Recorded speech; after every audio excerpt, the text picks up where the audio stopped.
Hello, our YouTube family members. He's my husband. Hello.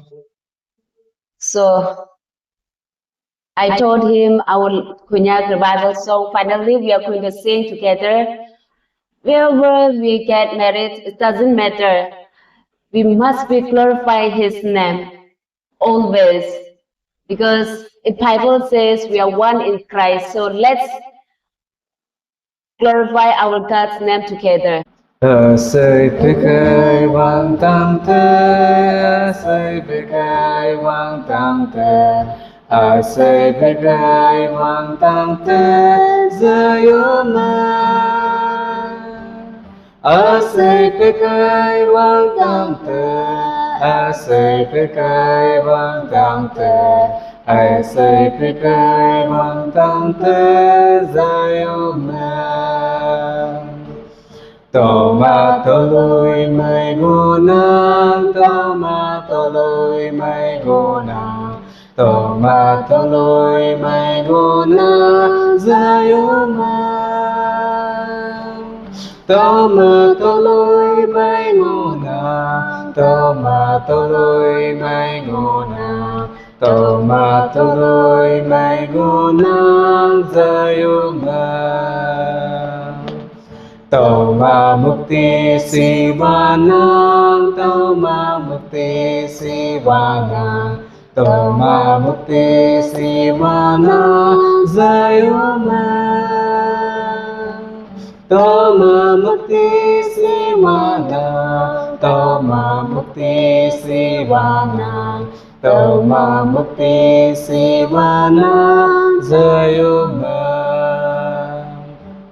Toma nyaopu yünang, toma nyaopu yünang, toma nyaopu yünang, Jesu-e. Toma nyaopu yünang, toma nyaopu yünang, toma nyaopu yünang, Jesu-e.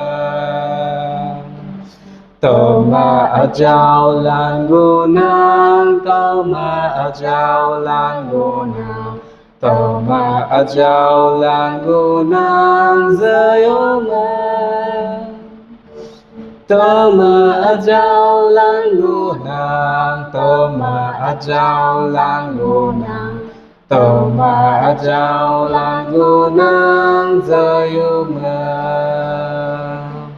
Halleluya, Halleluya, Halleluya, Halleluya, Halleluya, Halleluya, Jesu-e.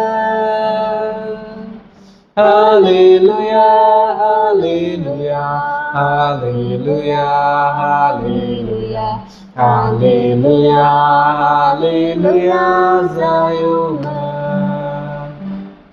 Praise the Lord, may God bless you. This is shows that we are one in Christ. And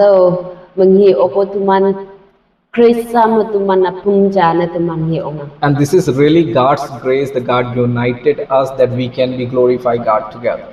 Teng mahatawa kawang tumanda jambu jasa tawa teng lakate dang hangai sugul meng mahataw kia jamsa yoyoy kata hataw kia jana mengwa kawang müktishiwa tamak suna meng atambo sa taw teng lakate na. So continuously we are praying for our all YouTube and family too. Taw kay ipakfim tumanda YouTube family, subscriber family lunch na tuman ipakfim yo pacham. And also you guys pray for us.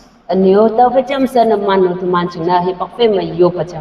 we are in the Uttar Pradesh, which is a very hard situation going on among the Christianity. Keep remember us in prayer that we are ministering here. Ang sinay siguro may kaman naman mula na niyo ang ng situation ma yang acap-acap ma adaw kaya kimana Uttar Pradesh UP hataw katok niyo ching mo tuman mo ba yung situation yung may bu hataw Christian hindi tuman miyang buwang lam ikaw kami yung may bu yung ching chama tuman hataw kaya kawang saw salak ching na tumiyo hataw kaya yung mana. And we are working independently for the Lord. Kaya nga tumana tumiya independently kawang ching na sa tumiya hataw kaya tuilang bungon. So we need your prayers. tàu hay tumia namana yopu hipakfe man namana yopu chambu tamana ya huna May God bless you. kawang manfa